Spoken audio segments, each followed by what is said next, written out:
Escape Vector Planet. Created and formed. Launch.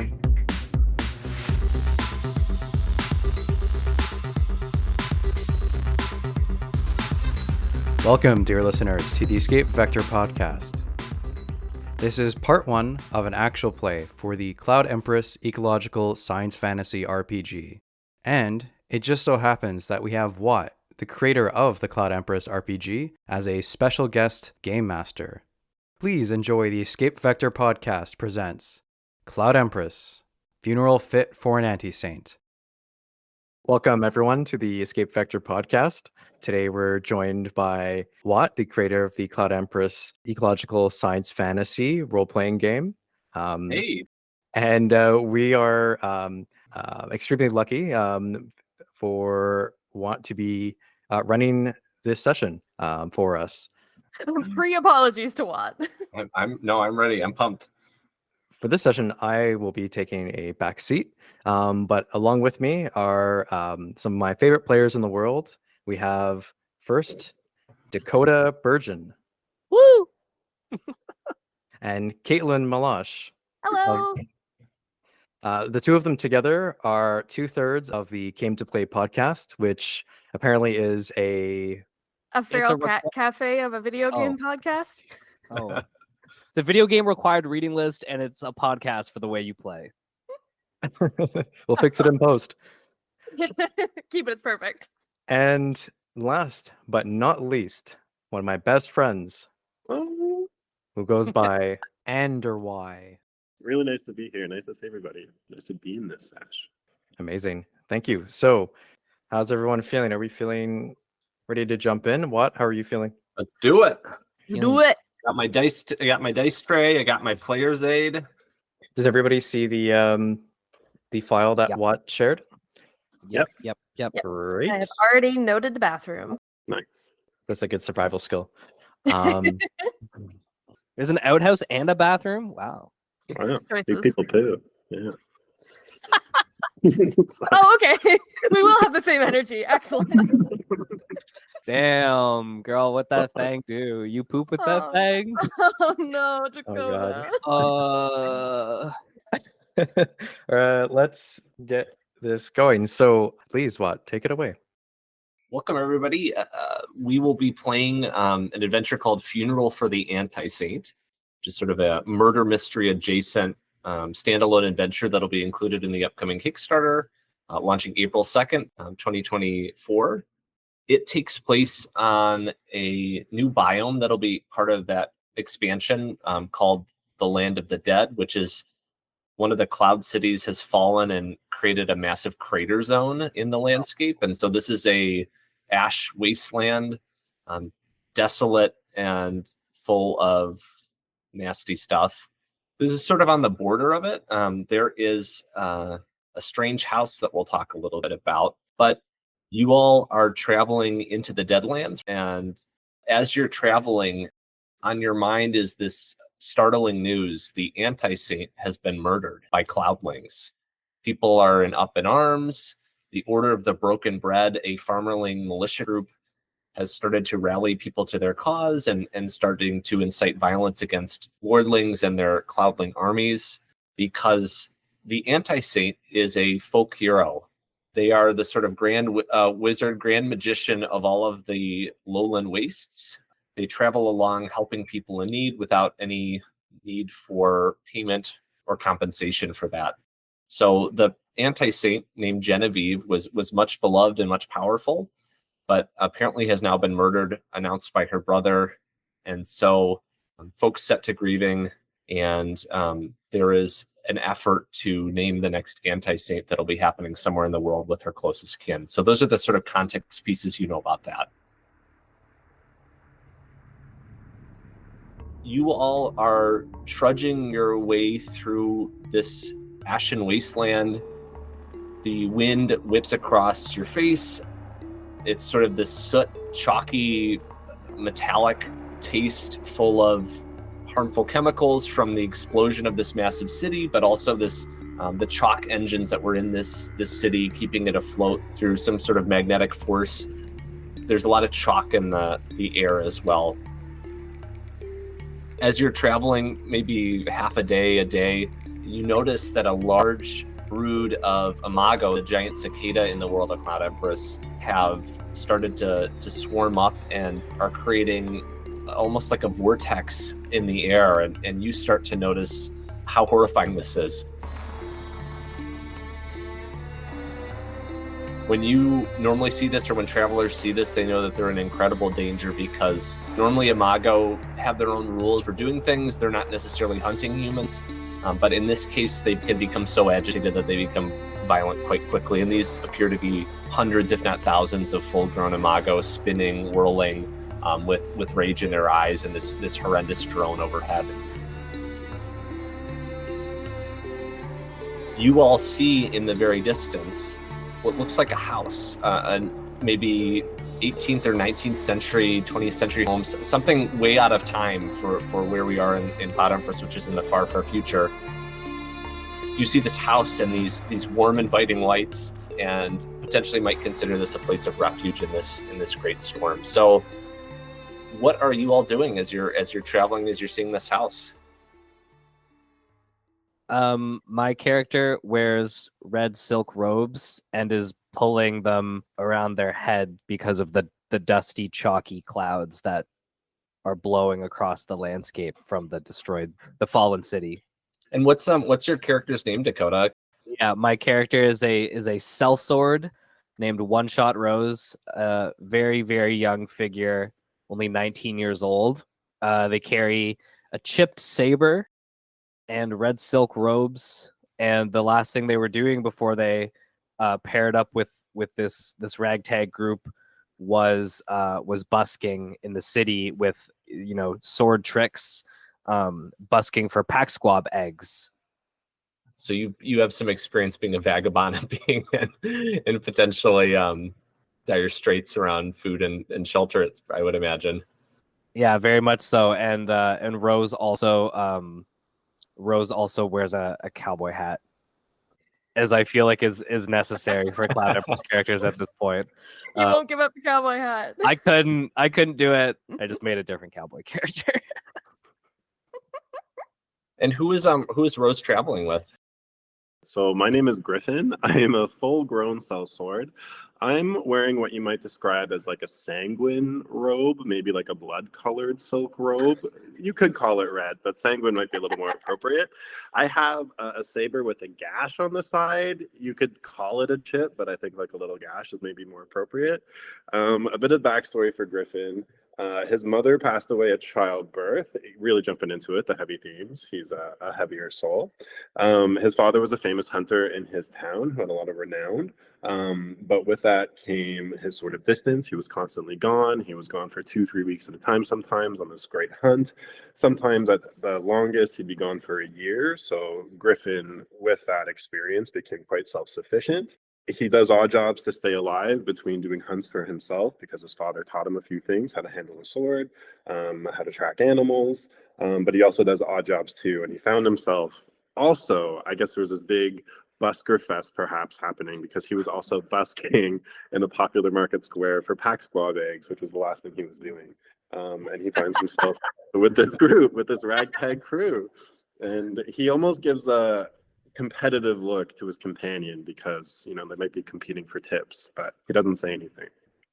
And I'm wondering if maybe the robes you're wearing were some kind of like festival themed robes or some handout. There's some kind of or official vendor. To be a vendor there, you had to have these specific silk robes on or something along those lines. That's cool. Wow, you guys aren't gonna believe it. No, I'm kidding.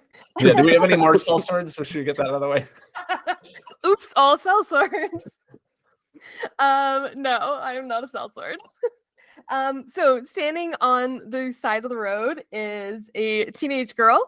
She's got crazy curly hair and it's popped up in like a fountain ponytail on her head, big goggles, dusty, stained overalls, a backpack hanging over her back with like a little container on the side that seems to be emitting some sort of steam. And she is just scribbling furiously in a notebook. This is Sacha Sprout. She is a courier, and she is just on her way back from delivering a rare thawing medicine that had to be kept cold in this little container. She works for a mysterious scientist that calls themselves the Mender, and she is their apprentice. And she just wanders across the world doing odd jobs, collecting and cataloging oddities, picking up and delivering strange trinkets and tonics. Yeah, she is fascinated by the mysteries of the world, but she's also 16, so she has relatively little common sense. What I'm wondering, with the Mender and these sort of missions that you're having, Bravo City, this fallen collapsed city, is sort of a technological wonder in ruin. So I'm wondering if maybe part of that is you all traveling there and maybe, with some sort of accompaniment or protection. Wait, so you're telling me Delta City survived? Bravo City, and it did. Yeah, it is parts of it at least. Most of it is in ruin, but there's a band of marshals and sort of a bandit police force that monitors the city, and there's word of Prince Bug living in a tower there. So those are some of the rumors that you've heard about. Well, I'm playing Kernel the Kid, who is a magician. Kernel is a teenage boy and has been working as an on-call healer. Maybe been traveling a little bit with Sacha for a bit of time. They have a few things in common. Kernel, I think, like other teenagers in proximity with one another, has developed a crush on Sacha in their travel time. Kernel has kept a tan traveling cloak that they're kind of pulling over, or the hood over their head and their face to not get too much dust in their eyes. They're also traveling with a walking staff that they're really proud of. It has a few things kind of etched into it, and they're able to do some cool tricks and twirl it around. They're also traveling with a donkey crab, which incessantly begs for food.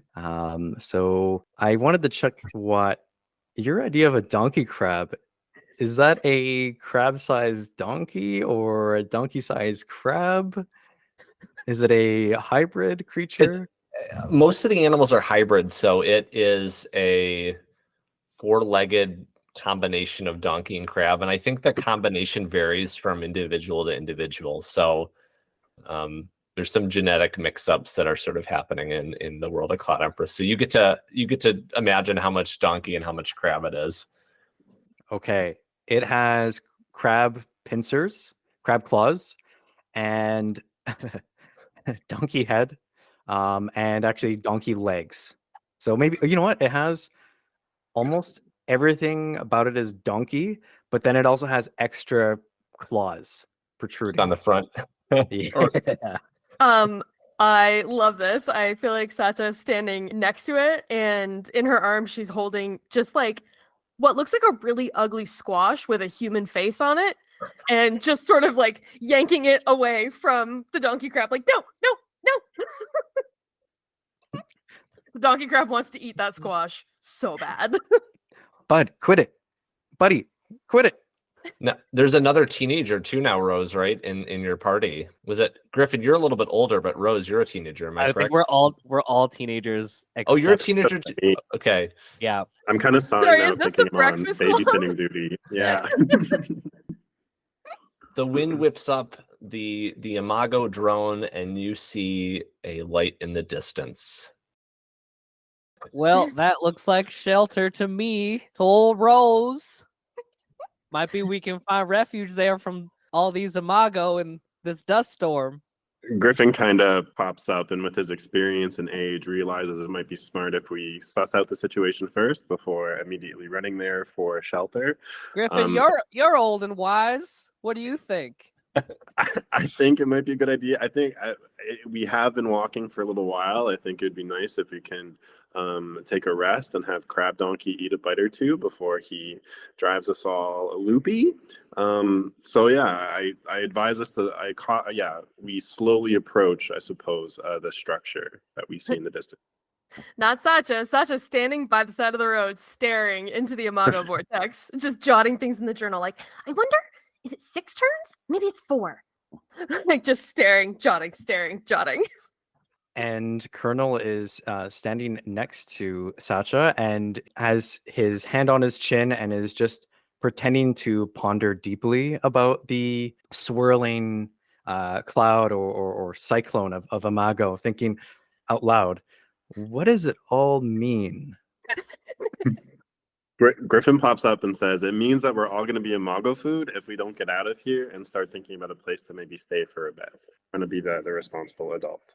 Colonel, I've never seen a house like that before. We should take pictures, and we should take rubbings, and we should take a map, and we should take design notes, and we should take those all back to the mender. You're gonna rub the house? Well, yeah. How else will I remember its texture precisely? You could lick it. Do any of you have history or mysticism by any chance? Not old Rose. I'm 16. History's never going to apply to me. I live in the now. Kernel has a mysticism. Kernel, you've heard about this house.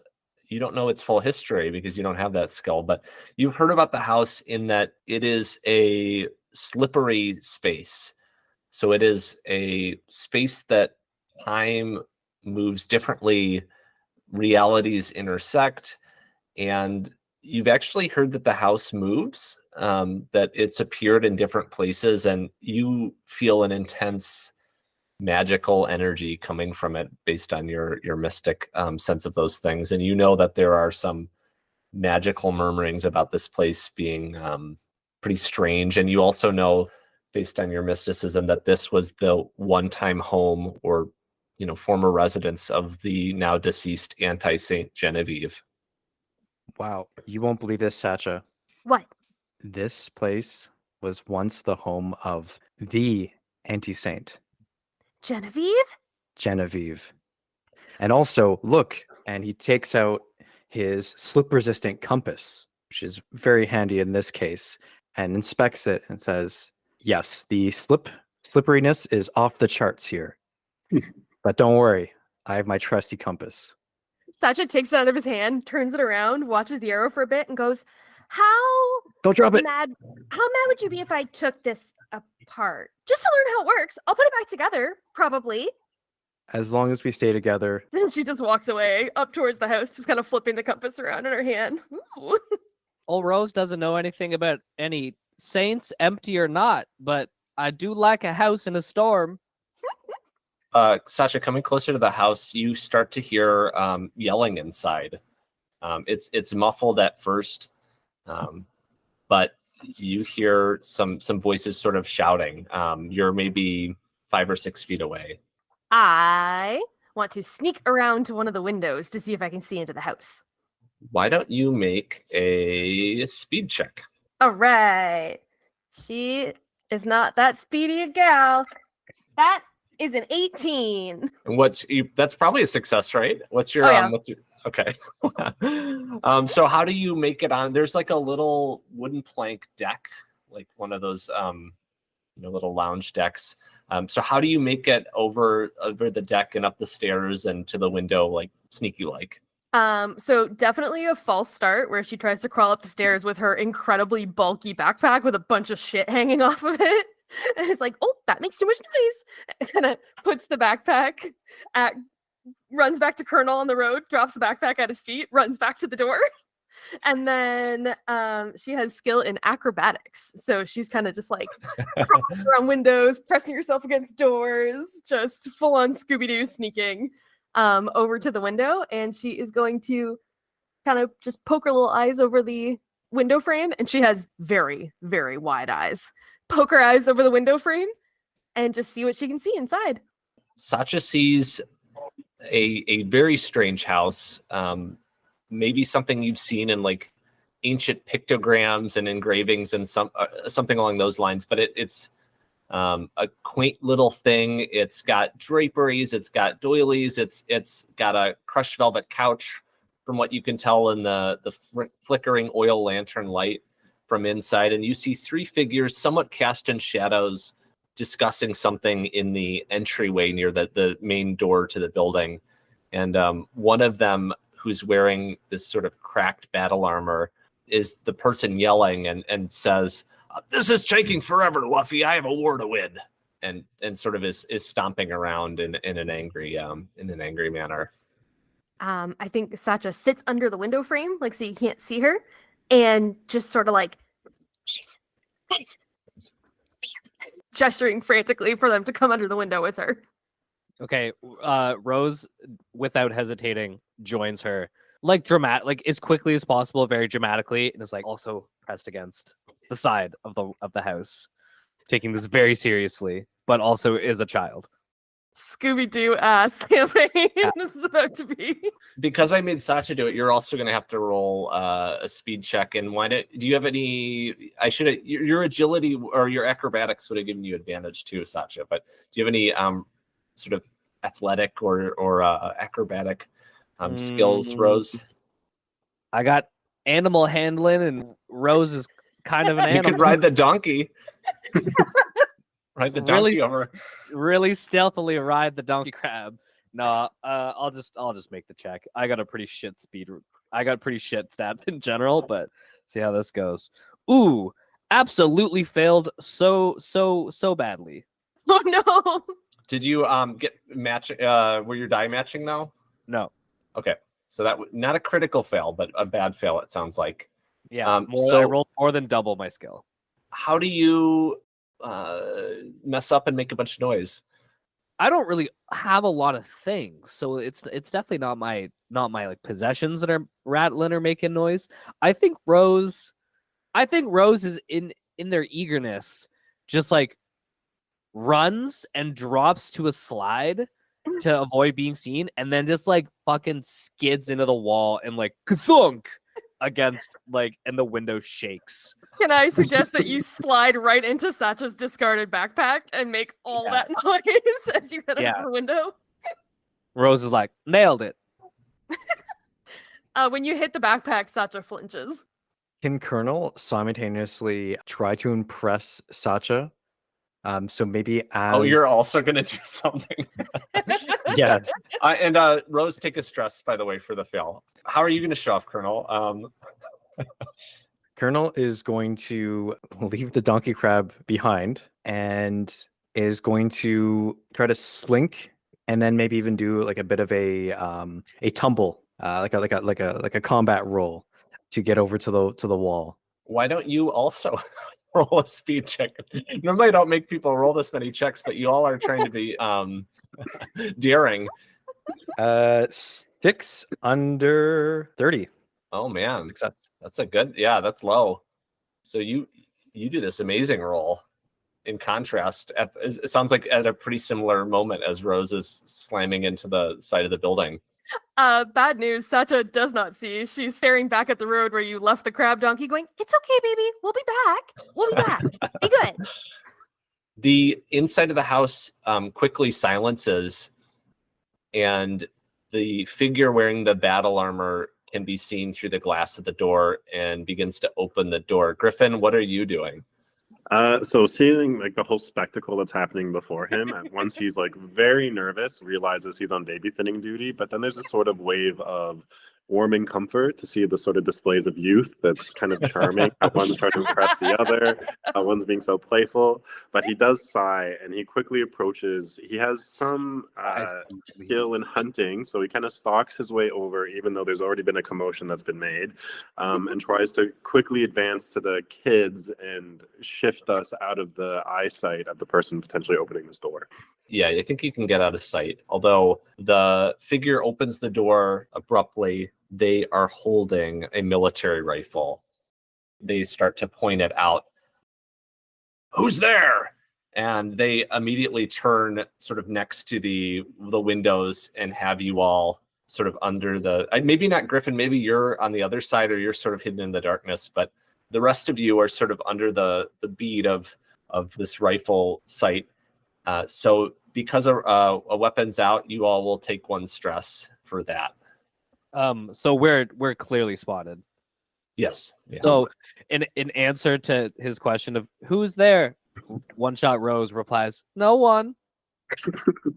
Sacha waves. Hi. What? You're a bunch of kids? What what the heck? He's like, Where- you better start talking before I start opening fire. And just for a quick description, it's a maybe full grown, but still on the younger side of things. Young man who has this pretty ornate, strange eye patch, sort of unkempt hair, and a sash from the Order of the Broken Bread, but a particularly embroidered one, indicating someone of fairly high rank, holding this military rifle that you would see with someone in the Order of the Broken Bread, as well as just a number of little odds and ends from someone who's a seasoned military fighter. We're sorry, Mr. Fancy Pants. We were just looking for shelter from this, what's it called? This chalk storm since the city fell. There's a mago everywhere. Old Rose is scared.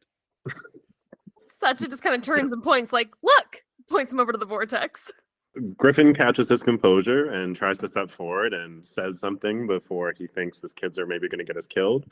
Explains that this young Sellsword and myself are both travelers with these two young individuals. We are accompanying her. As they've mentioned, we're trying to get ourselves out of the storm. We saw this shelter, so we approached it. We mean no malice. We're just curious about even potentially staying here just for some time to weather this. How convenient. On the night we're doing the naming ceremony, you show up an hour before the ceremony. And the rifle lowers slightly, but still ready. And as he's weighing his options and thinking things over, a figure from behind, a larger figure in courier garb, and also a cowboy hat, believe it or not, comes out and says, "What's going on?" And has a pistol at her hip, but hand on the hip, but kind of a lot more relaxed, and looks at everyone. And Gaspar says, "Travelers who just so happen to show up right now. Well, it's a storm. What do you think's going to happen?" Rose has a sign that hangs from around his neck, and it reads "Amazing feats of swordplay and romance."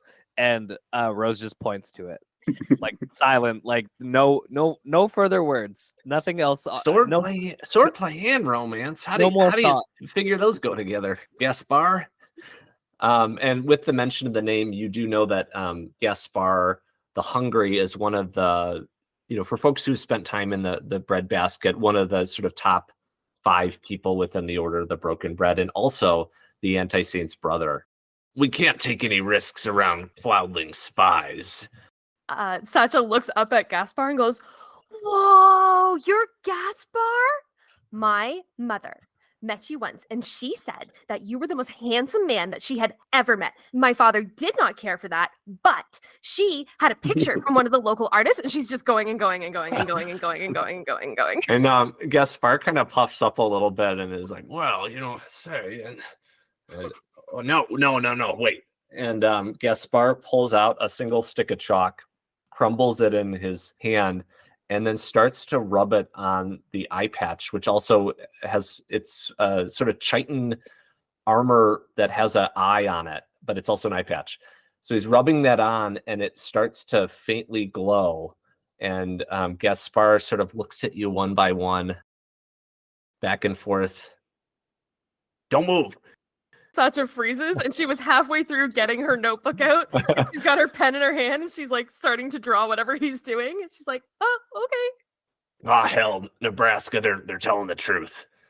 Well, I have no time for visitors. If you want to let them in, fine, but I have work to do. We have a war to win, and I can't be spending all my life in this godforsaken desert and horrible haunted house." And Gaspar turns, and his ragged cape sort of flies up and walks in into the house. Old Rose would like a cape like that one day. And I bet you'll earn it too. Sacha is just like, "Come on, Colonel. Do you think they'll let me do rubbings of the fireplace?" They have to. How could they resist you? And she goes, "Doot, doot, doot." And Nebraska kind of just looks as you walk by, okay, well, more the merrier. Rose introduces themselves to Nebraska, I think. Glib, Nebraska. They call me One Shot Rose, though I don't care much for guns, and offers no explanation for that. Well, that's a mighty fine name, and I reckon it has something to do with your romance. No, it's because one time I was in a bar and I took one shot and I vomited everywhere instantly. Oh, well, we got some rice wine in the back. Maybe we can see if you can hold it a little better. He shrugs. I have never seen anyone throw up that much in my life. It was a medical marvel. I wrote it in my journal. And are you their dad or something? What's going on? No, just a fellow traveler, but I'm realizing that I might be having to play that role. Thank you for letting us stay here. Is there anything that you would like us to maybe contribute to, sweep up the house a little bit, maybe cook a meal as a thank you for letting us weather the storm? Oh, well, you're probably the person to talk to. This house is haunted as shit. Oh, yeah, it's all sorts of weird stuff going on. So if you could just kind of keep people, hands in their pockets kind of thing, I'm sure this Imago storm will work its way over to wherever it's going. But in the meantime, just try to keep the house happy and don't try to mess with too much. He looks over to Colonel and Sacha and kind of looks at him and like, do you see how hyperactive these kids are? And he just kind of sighs. Sacha Oh is my already, god, what Sacha's is that? already playing with like the dial on the clock on the mantle, like turning it back and forth and listening to the click. On the mantle around the clock, you see several candles, just like this sort of impromptu memorial for Genevieve with a couple pictures of Genevieve, not many photographs exist or are used, despite you probably doing more than your fair share. The other thing you notice on the wall is this large framed painted portrait of three family members from what looks like 1800s, early 1900s clothing wear, two parents, and then a really creepy teenage boy whose eyes seem to watch you in the painting. Ooh, I'm getting a bad vibe from this one. By the way, I'm Kernel the Kid, and he kind of strikes a pose to posture. And this is my donkey crab, Buddy, and he points to Buddy off, I guess, outside of the house. Can donkey crabs come inside, or are they outdoor animals? I would not bring that donkey crab in here for everyone's good. Ooh, sorry, Buddy. And so Griffin chimes up again. He's like, so when you say haunted, can you please maybe elaborate on that? What makes this place haunted? What kind of haunted? Yeah, weird. And you all are, I think, in the entryway at this point now, and you see next to you is this sort of parlor area, Sacha, that you've been in, and you see it's kind of like a sitting area. And then on the other side, there's sort of an entryway to what looks like a small dining area and kitchen, where you hear some rustling over there. And the other person you see in the hallway, sort of near the stairs, is a magician in sort of magician garb, maybe in her late 20s, early 30s, who's sort of fiddling with her fingers nervously. Nebraska starts to talk about the house though, and says, "Oh yeah, this place is a lot of bloodshed at this place, unfortunately, and that's what, I don't know, keeps it moving through time and space like a strange wanderer." So, I guess the goofy stuff like you can't see yourself in mirrors, or there's a haunted voice talking to you, stuff like that. Sounds pretty harmless. Don't talk to the voice, whatever you do, don't just ignore it. Is this your haunted house, or do you? I've spent the occasional night, with Genevieve and myself, but never for too long on account of our tumultuous relationship and my wandering ways. That's a lot of information to share with a minor, but interesting. You're like, nonetheless. what, 17? You got a romance sign on. I thought you could hang. I'm not telling you what happened in that room. Just that we went up there. All right, mister. That's pretty cool. I'm going to go talk to Nebraska some more. I'm Nebraska. You're talking to... Oh, fuck. Sorry. It's fine. I thought this was a... Okay. I want to talk to the magician. I retcon that and say, that's cool, Nebraska. I'm going to go talk to that magician now. Well, don't. She's nervous as is. Don't push her. And Nebraska walks over to the parlor where there's a couple bottles of rice wine and sort of pops one open and sits down on the crushed velvet couch, kind of like sprawled out a little bit. Is the house like particularly nice? Like in turn, as far as our experiences of housing goes in this world, I assume it's quite old looking, but is it also like kind of lavish, or is it like kind of standard? Like I would say like upper middle class for the time period, but it's almost untouched. It's like it has been frozen in time. So all of the velvet and the doilies and the lace and all these kinds of things are pretty exquisite and for your standards then like very extravagant, although the use of wood is really uncommon because of how fragile it is. So most of the buildings that you're familiar with are made out of this thing called plastisteel, which is sort of this ergonomic tumbling, kind of material that can withstand imago blows and a bunch of other things. So this is, glass you don't see quite a lot of. So it's kind of a marvel, although it's lacking a lot of the modern conveniences of some of the technology that you're familiar with. and by our standards, this house is like a couple hundred years old or something like that. Is Maybe 5,000 or 6,000 years old. okay. So far that you have no context for how old it is almost. Right. Sacha is gonna go rooting around in her bag for a little bit and pull out a small object, and then go over to the magician and I picture she's kind of like over by the staircase, so sit down on the staircase next to the magician and hand her this small object. Hello. What is this? Who are you all? That's for you. It looks like you've got wandering hands. My mom always said I had wandering hands, and that's why I couldn't be left sitting alone with a machine in front of me, or I'd take it apart and put it back together again. I just find, like, if you click it sideways. Yeah. Click it the other way. Click it again. Oh. It looks like it should come apart, but it stays together. And she's essentially handed her like a fantasy fidget toy. Thank you. Yes, well, it's quite a night you've all arrived, and no, it should all work out fine. It's fine. If you I should be going. Wait. Yes. I'm Sacha. Oh, hi. I'm Luffy the Wise. I'm I don't know. You may have heard of me. I was Genevieve's first apprentice. So that's I'm One Shot Rose, and that's Kernel the Kid. Now the thing about Kernel is that his nickname's not going to work that much longer. Yes. We magicians outlive our youth quite quickly, don't we, Kernel? I would be young forever. You're a magician? Do you have a mentor yourself, Kernel? Sadly, my mentor passed. Mm. He got on the wrong end of a Cloudling military rifle. I thought you were going to say a donkey crab. The donkey crab ate him. But he got hungry. But he's hungry. I suppose then was this recent or some time ago or? Yeah, about 2 summers ago. I couldn't complete my training, unfortunately. Perhaps if you stay around, you'll see some strange happenings in this house, and perhaps you'll, I don't know, see the naming of the next anti-saint. That would be an honor.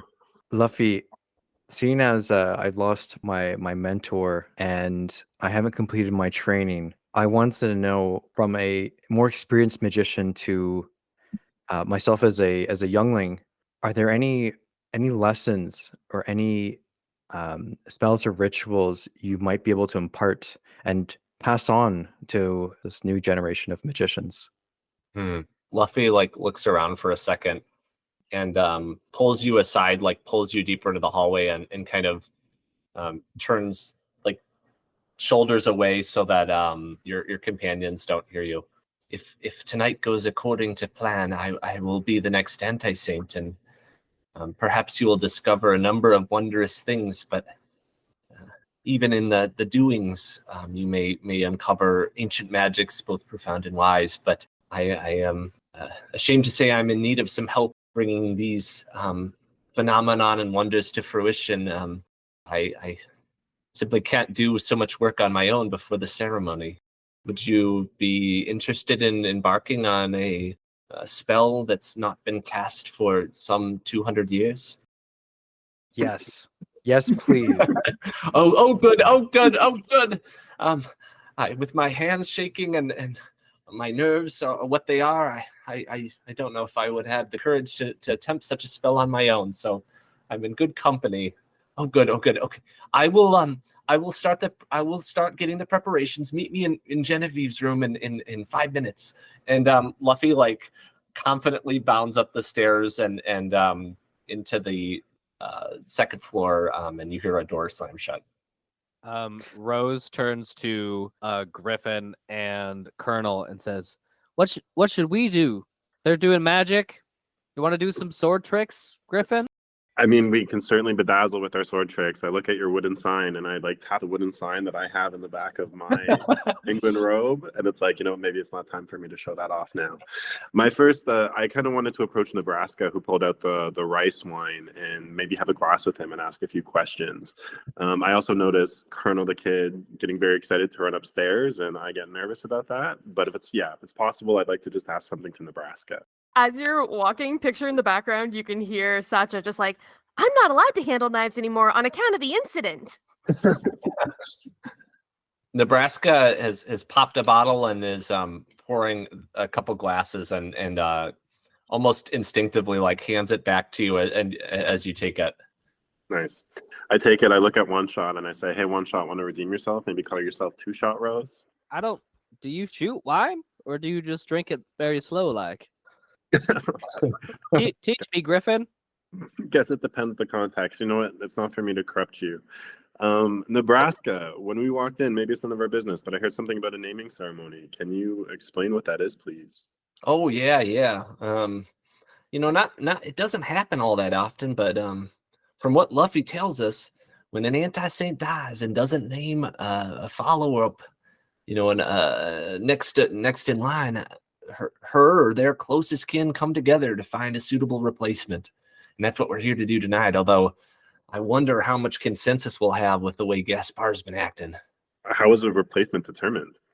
Oh, well, ideally it's someone who Genevieve would deem worthy, but, like anything, I'm a courier. I've traveled all these worlds and different places in the clouds and the lands below, and when there's power attached to something, people bring in their own minds and their own agendas. I think, do you want to hear a secret?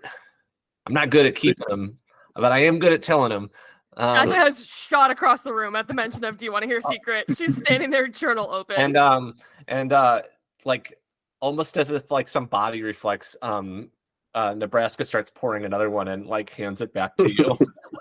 I interject and I grab it halfway between his pass to her. No. As a child. Yeah. I think there's something funny with this whole Genevieve's death. I'm torn up something fierce. I'm gonna cry my heart out every night, but I just don't see how someone who could literally shape the earth and the stars and change the weather and turn herself into glue and back again could be killed by some lowly cloudlings. I just, Gaspar's been secretive about the body too. I'm hoping I can find the body and get a look at her myself and see if the wounds match the cause. Were you in love with her, Nebraska? Why are you so interested? Oh yeah. Well, now I'd be what you'd call an old flame, but we spanned years loving and leaving and fighting and making up, and I took Genevieve from a little farmling girl who never seen the world. I showed her some things that I guess you could say probably put her on a path to the grave she's at now, if Gaspar's right, and I hold myself accountable. But it's a shame I never got to say goodbye. How did she die? Well, Gaspar says that they cloudlings up in Fort Snake shot her and dumped her body, and that's where he found her, brought her back, put her in the urn, and brought her here to the ceremony. But I suppose I don't know why he wouldn't just put an open casket. Well, I guess open casket, the imago, but why he wouldn't put the funeral urn out and at least let us sit near her, pop a peek. It sounds dangerous. Why wouldn't she have named a successor before, I don't know, her untimely death? Well, she's not one for plans, and she was more the intuitive type. I don't know. Maybe she didn't expect to die, or an unceremonious end for for the empty saint. Rose seems to struggle with that word for some reason. Are you already getting drunk? Yeah, Rose, like two sips into a glass of rice wine. And it's good rice wine, which is quite rare. So Nebraska's journeys have profited you all well.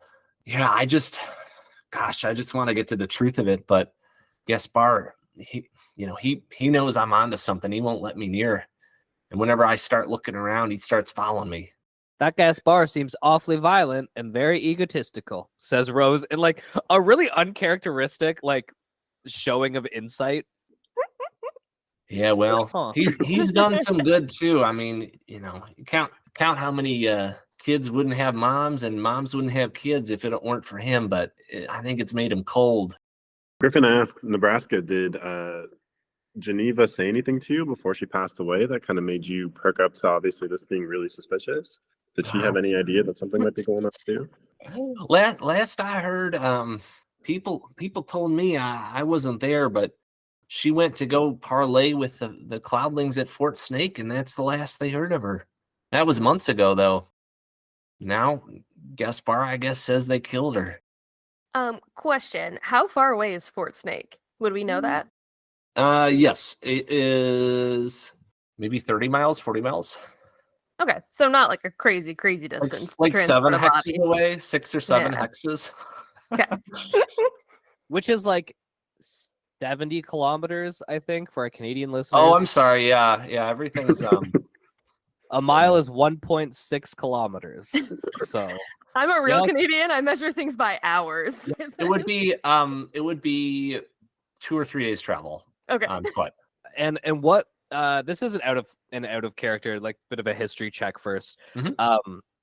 With the state of things locally, are tensions with the Cloudlings and the militia such that like for Genevieve to go to the fort and just be killed, like that would be like a natural thing, or would it be like tensions haven't reached the point where they would just shoot this person, where they would just kill the anti-saint?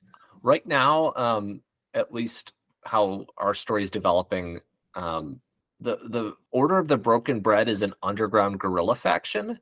Okay. And the Cloudling invasion sort of took over without much violence because of their overwhelming force. And they sort of treat the lowlands as their property or like land that they've sort of had for years but haven't been able to keep, kind of thing. So it's not like an outright war, although there's sort of occupiers in this area. So typically the Cloudlings, unless they were provoked or like, really out of pocket, they wouldn't attack someone that they didn't recognize as like a militia fighter. Even the violence with another faction is unusual. Yeah, and I think with the Anti-Saints murder, this outright war that the Order of the Broken Bread is hoping to bring together, there's more fuel for that, and more people are joining and recruiting, and there's sort of a conservative faction within the farmerlings who are more military minded and organized. Most farmlings have a rifle, and they'll kind of go off for a weekend to do something and come back to sort of tend to their farm or wander around more freely. Right. Rose asks Nebraska, let me ask you something. Is there anyone that stands to gain from the anti-saint's death? Anyone besides the Cloudlings? Well, I guess Luffy and Gaspar are both hoping to make plays at the anti-saint. I think Luffy's hoping I back her, and Gaspar's hoping I back his pick. Some guy named Griffin the Bold. He's like, I don't know, some kind of asshole if you ask me, but he's kind of an Order of the Broken Bread booster. He's trying to incite a war with magic, at least his part of things, and I think Gaspar wants him in place because heck, they'll their numbers and favor will come up significantly if they have a folk hero on their side.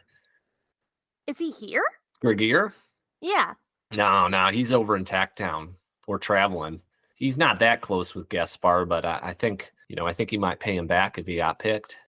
How much do you know about this Luffy character? Oh, yeah. I mean, I've known Luffy for like 15, 20 years. She never had the knack for what she's trying to be and do. What is she trying to be? You know how it is. I mean, some people got it, some people don't when it's under a crisis, and no amount of studying or Genevieve, on the other hand, I mean, something came up even when she was a girl. She'd jump right in the midst of it and figure out a solution, magical or otherwise. Luffy, on the other hand, I mean, she kind of wilts. Nothing on her, that's not nothing to be ashamed of in and of itself, but trying to be the anti-saint, I don't know. What about you, Nebraska? Me? Well, I'm here for the truth, and I don't like Genevieve's body being put in the middle of all this stuff. You have no interest in being named the anti-saint yourself? Heck no. I'm trying to get out of here. If it's up to me, I'd see Genevieve's body one more time, and maybe even take her back to this little field where we used to sit and bury her there somewhere nice instead of being some political pawn. And what's your thoughts on the war? Oh God, let's just drink, man. I'm trying to nurse a broken heart. There's a million wars and a million different people who want to start them. Oh God, this freaking world and my love. As Nebraska kind of talks and starts to get a little emotional, you hear some clanging in the kitchen, pots and pans stuff. And Kernel, where are you? Are you kind of? It sounds like you were hanging out for this. Are you thinking of heading up, or what's your thoughts on the Luffy situation? Kernel is about to head up. Kernel would like to ask Nebraska, besides the mythical status or prestige of the title of the anti-saint, what else can someone who's named the anti-saint stand to benefit? Yeah, I guess it's mostly just people looking up to you. I mean, it's more of an obligation than anything. But when people, you get a cool cloak. I'll give you that. You get this cloak. I mean, I think Gaspar has it, but it's this cloak covered in 1,000 different saints of old from the people that abandoned the planet. It's pretty snazzy. It's a little dark, if you ask me, but it's kind of cool too. You get a hat, so you get a pretty cool outfit. There's no, when people look up to you, and I guess you'd probably get some free meals out of it. That's right. You have the whole world on your shoulders. That's not a role that anybody could step into. I'm surprised that so many are vying to take up such a mantle. Well, Genevieve was a big person. I think people, I think Luffy feels obligated. I think Gaspar has ambitions. They don't call him the Hungry for nothing. So Griffin hears the rattling in the kitchen, and he's also kind of looking at Nebraska emoting and being maybe a little too much for him, waxing about this past romance and his love loss. So he's a little curious to walk toward the kitchen to see what's going on. In the kitchen, you see Gaspar picking through pots and pans and kind of like furiously like opening drawers and stuff and like looking around. The kitchen is a quaint thing. It's got a wooden floor, kind of old fashioned. It's got a cast iron stove, some wooden spoons. There's some drawers in the counters. They're pretty old, slidey kind of counters. And Gaspar's just kind of looking through stuff, like pulling out spoons and looking at them and searching around for different things inside the kitchen. Griff looks at him and he just says, "Is there something I can help you find over there?" Well, it was those kids I probably wouldn't say, but you strike me as someone who's trustworthy on account of your, anybody that can survive. You've lived through some battles, right? Yes. Yeah, I can tell. Physical and emotional. Absolutely. Yeah, I don't know about that second part, but anybody that can survive a fight and isn't a damn cloudling, I already checked you at the eye. But look, this place cannot fall into cloudling hands. The magic here, I don't fully understand it, but it's powerful. And Genevieve was always collecting stuff, strange relics of the past and powerful objects beyond comprehension. That's how I got this eye, for example. So if you help me, we search the house, we pull the relics out, we burn it down. Wow. Don't look at me like that. We're having this conversation privately with him. I don't think you're there. I think only Griffin's there at this point. And you're still with Nebraska. Yeah, you guys can come in though if you want. No, I stay with Nebraska. Sacha's Griffin's just touching stuff on shelves. I sort of say, I'm like, well, you piqued my interest, but if we try to burn this place down, are we not going to get eaten alive by some sort of spooky, ooky monster? I think we take care of the monster. Okay. All right. Don't. What do you think about this name changing? Don't talk to Jackson. That's all I'm telling you. Don't talk to Jackson. What do you think about the name changing ceremony that's about to happen here tonight? It's a once in a generation opportunity to shape the future of the lowland wastes and the farmling people. We have to take it very seriously. And just because Genevieve was one type of anti-saint doesn't mean that that's the only type there can be. He kind of catches some sort of tension maybe between these siblings, and he says, do you miss your sister? Are you sad that she's gone? Do you know what happened? Sad. She was gone my whole life. Hmm. When she was learning magic and being a traveling font of wisdom, I was the one stuck behind taking care of our family, our kin. So we could use a miracle right now, and Genevieve goes and dies on us. Is that fair? All that magic and she can't keep it together. She's always disappearing, so it's nothing new for me, although it's a shame she had to go and die. Griff feels a little sympathetic. He feels about the story of his dad, who was always kind of gone, never present, and how he had to fend for himself. So in Gaspar's request, he's thinking about it, even though it's intense, even though it doesn't seem to have too much, he doesn't have too much context for why he'd be retrieving these relics. He's starting to think that maybe this was some sort of fated encounter because of the ceremony that's about to happen, because of how spooky this place is, because of how charismatic his ragtag clan of companions seems to be. Yeah, he thinks that maybe participating in this evening in a more active way would benefit something. As you have all those thoughts, Gaspar then goes, and look at this shit, and pulls up. There's a long kitchen knife that's chained to the counter, and as Gaspar picks it up, it like grows like really long, like it's like a giant sword. I'm like, what the fuck? See if you can. How about this? We split the relics. Whatever you and your crew can take, you keep. We'll divvy them up, but I think this is maybe one place to start. As Gaspar's holding it, it starts like I survived the blood with the blood and I survived the blood, the Lord and the Lord of blood. And Gaspar's like, shit, see this stuff creepy. I think Sacha at that commotion comes running in.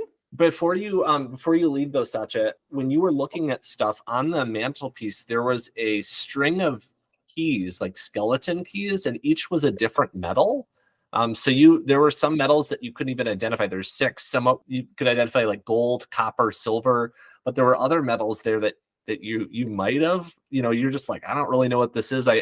So there's these like really strange keys on the mantelpiece that I don't know if you want to interact with them at all before you head in, but you're coming home with me. Okay, so you grab the keys. Yeah, I put them in the kangaroo pocket of the overalls, the one that sits right over your collarbone. Rose and Kernel, what are you all up to? I guess Rose is in the parlor with Sacha, just watching her pick through stuff. Just waiting patiently for something magical to happen. I'm picturing him picking up books because Sacha heard once that books can open secret passageways, so she's just taking books off shelves and putting them down just behind her. Rose is following her like, okay, put it back. Okay, put it back on the shelf. Okay, Griffin's gonna be mad. Put it back on the shelf. Kernel is walking around the parlor room, looking at the decorations or the things that are adorning the room. When did Luffy want to meet? Luffy said like 5 minutes, and it's probably been like 15 to 20 now at this point. Kernel starts sweating and nervously gathers his thing. Yeah, why don't you take a stress? Sure. And rushes upstairs. Was that where I was supposed to meet Luffy? Yep. And you see 2 doors to the left and right, and you're not sure which one they are, but you think based on how far Luffy walked into the hall that it's one of those 2. Knock on one door. Let's go left. Okay.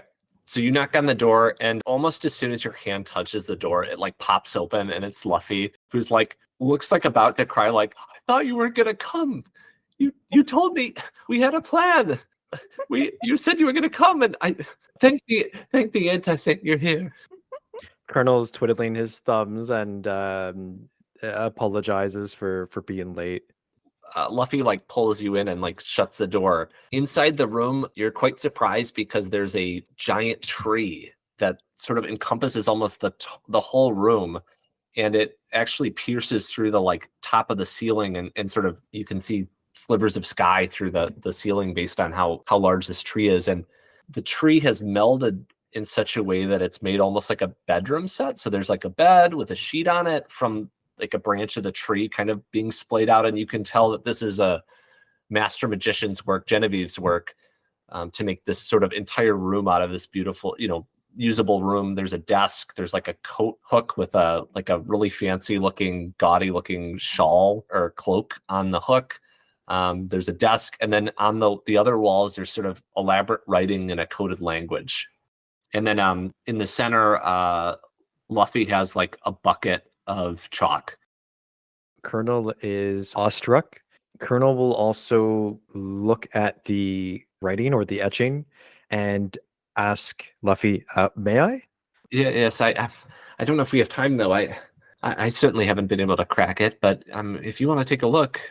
Colonel squints. Would mysticism help in this case?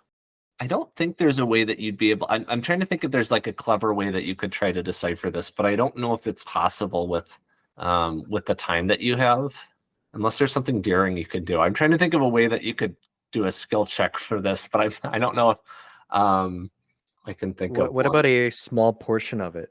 So maybe you get really close to it and you're like putting your face in it, and you will probably like sweat all over or ruin the writing by your tampering if you fail. So that would be kind of the consequence. So you wanna shoot for that? Oh, okay. So it's fragile. Colonel is going to think better of it, actually. Luffy comes towards you as you were sort of looking, and hands you a bucket. And what's in the bucket is like totally surprising, because it's about 20 sticks of chalk worth of chalk dust, which is just an immense amount. I mean, probably more than you've ever seen in your life, and maybe more than you'll see again. Okay, the spell is quite complicated, and we don't have much time before the ceremony, so I'll need to speak quickly, and you may need to ask your friends for help. There's 3 things we need to do to cast the spell. It's called, if my translations are correct, enter the mind line. And if you I don't want to go into it all, but on a metaphysical level, each of us carry with us a mind line that stretches from the beginning of time to the end of time. And so this spell allows us to go into one's mind line, whether they're dead or living. So what we'll need to do is spread that chalk around the house in a large circle. Then we'll need an object that has Genevieve's recorded memory, and we'll also need some of Gaspar's blood. So provided we can get those 3 things in about 20 to 30 minutes, I think we'll be all set. Then we'll get to bathe in Genevieve's untold knowledge and absorb it as our own. Sound good? I might be able to help. I'm quite nervous though. Colonel is overwhelmed. This is a much bigger request than he was expecting. Don't worry, you won't have to cast the spell. I just need help with the ingredients. Leave the tricky stuff to me. Colonel, I think hesitantly, if that's the word, like accepts, kind of like a hesitant nod. Oh, good.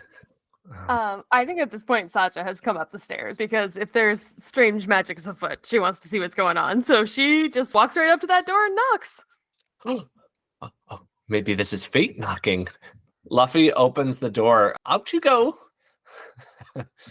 How much blood are we talking, by the way? Oh, just a thimble. No, not too much. You can ask Gaspar. I don't think he'd give it. He's not very fond of magic, but we do need that blood. Okay. Or better yet, you could also find Genevieve's body, but Gaspar's hidden that quite well. We know where Gaspar is. We know the body will be at the ceremony, but I don't know. Okay. Luffy like runs back and is like drawing stuff on her desk and kind of like working on that. Okay, Colonel will fill in whatever Sacha missed from that conversation. Yeah, what do we need? What are the three things Yeah, we need? and maybe Griffin and Rose, you all like hear the commotion on the stairs and head up so that you're all kind of in this entryway, and Luffy's now behind the door. And Colonel, I think you've given them the full explanation now at this point of we need something related to Genevieve's blood, either Genevieve's blood directly or Gaspar's blood because it's Genevieve's brother, some kind of recorded memory of Genevieve, and then the spread of the circle of the chalk. Gaspar the Hungry? You want the blood of someone named that? That doesn't sound dangerous at all, Colonel. Maybe your nickname will work for you long term because you'll die as a kid. So it won't matter that you're called that. Colonel? It doesn't hurt to ask. And let's see, recorded memory. I suppose maybe a diary of some sort might help. There's photographs downstairs. Or maybe Nebraska would share a memory, which is kind of a recording. I can write it in my journal. Yeah, the painting. I wonder. As you're talking, you hear an uncanny laughter echoing through the hallway. I might be able to help.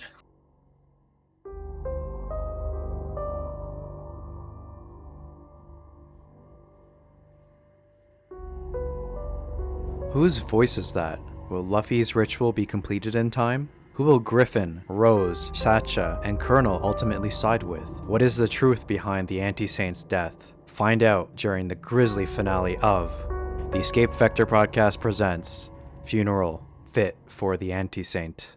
Our game master was Watt. Griffin was played by Anderwhy. Kernel the Kid was played by me, the voice of the Escape Vector Podcast. Sacha Sprout was played by Kaitlyn Meloche Ratz. And One Shot Rose was played by Dakota Burgin. Kaitlyn and Dakota are 2/3 of the Came to Play podcast, which is a fellow Canadian podcast about video games and cult favorites. I love all their episodes, but I would really recommend starting with their first episode on Zelda, or The Legend of Ganon Zaddy. Funeral Fit for an Anti-Saint is a new introductory adventure written by Watt for their Cloud Empress ecological science fantasy role-playing game. It is set in the upcoming expansion, Cloud Empress, Lands of Life and Death. The Kickstarter campaign launches April 2nd, 2024. Some rewards will be in limited supply, so don't wait too long. See the show notes for more details. Our music is from Epidemic Sound. Check the show notes for credits. Please connect with us online. You can reach us on Instagram or by email. We'd love to hear from you. One way you could support this show is by telling your friends and your gaming community about us. And another way is locking on to our signal by subscribing to our feed. And while you're at it, set up a notification alert so you don't miss an episode. As always, thanks to our listeners. Over and out.